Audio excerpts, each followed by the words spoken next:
नमस्कार, स्वागत है आप दर्शकों का। आप देख रहे हैं न्यूज़ 18 का डिजिटल प्लेटफॉर्म। मैं हूं आपके साथ रजनी चौबे। केंद्रीय कर्मचारियों और पेंशन भोगियों के लिए 8वें वेतन आयोग से जुड़ी सुगबुगाहट अब तेज होते दिखाई दे रही है। लंबे समय से वेतन आयोग के गठन और उसकी कार्यप्रणाली को लेकर जो सवाल कर्मचारियों के मन में थे, अब उन पर विराम लगता हुआ नजर आ रहा है। आयोग के गठन के तीसरे महीने में ही सरकार ने अपनी तैयारियां तेज कर दी हैं। जो प्रक्रियाएं अब तक फाइलों में दबी हुई मानी जा रही थी, वे अब मूर्त रूप से दिख रही हैं। सबसे बड़ी राहत की बात यह है कि आयोग को काम शुरू करने के लिए राजधानी में एक आधिकारिक ठिकाना मिल गया है।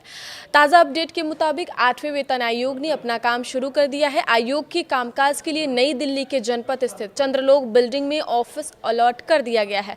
फिलहाल प्रतिनियुक्तियों के लिए जरिए कर्मचारियों की भर्ती प्रक्रिया चल रही है और इसके लिए नोटिफिकेशन भी जारी हो चुके हैं।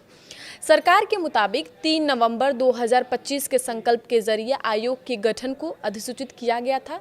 नियम के अनुसार आयोग को अपनी सिफारिशें देने के लिए अधिसूचना की तारीख से 18 महीने का समय दिया गया है। इसका सीधा मतलब है कि आयोग अपनी रिपोर्ट 2027 के मध्य तक ही सरकार को सौंप पाएगा। अभी आयोग के गठन को लगभग 3 महीने बीत चुके हैं और 15 महीने का समय बाकी है। आगामी 25 फरवरी की तारीख केंद्रीय कर्मचारियों के लिए बेहद महत्वपूर्ण साबित होने वाली है। इस दिन जेसीएम स्टाफ साइड की नेशनल काउंसिल की एक अहम बैठक प्रस्तावित है। यह बैठक इसलिए भी खास है क्योंकि इसमें 8वें वेतन आयोग के लिए सौंपे जाने वाले मांग पत्र पर विस्तार से चर्चा होगी। यही वह दस्तावेज होगा जिसमें कर्मचारियों की तरफ से वेतन वृद्धि, भत्तों में बदलाव और पुराने पेंशन जैसी अन्य सुविधाओं को लेकर अपना पक्ष रखा जाएगा।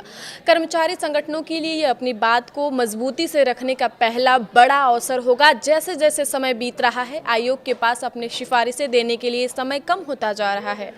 ऐसे में यह बैठक भविष्य की दिशा तय करेगी। हालांकि तस्वीर बिल्कुल साफ है कि कर्मचारियों और पेंशन भोगियों को अभी धैर्य रखना होगा। 2027 की शुरुआत या मध्य तक सिफारिशें सरकार के पास पहुंचेंगी, जिसके बाद उन पर फैसला लिया जाएगा। यानी पे स्लिप में बदलाव देखने के लिए अभी कम से कम 1.5 साल का इंतजार और करना पड़ सकता है। आगे की खबरों के लिए आप देखते रहिए न्यूज़ 18 का डिजिटल प्लेटफॉर्म। धन्यवाद।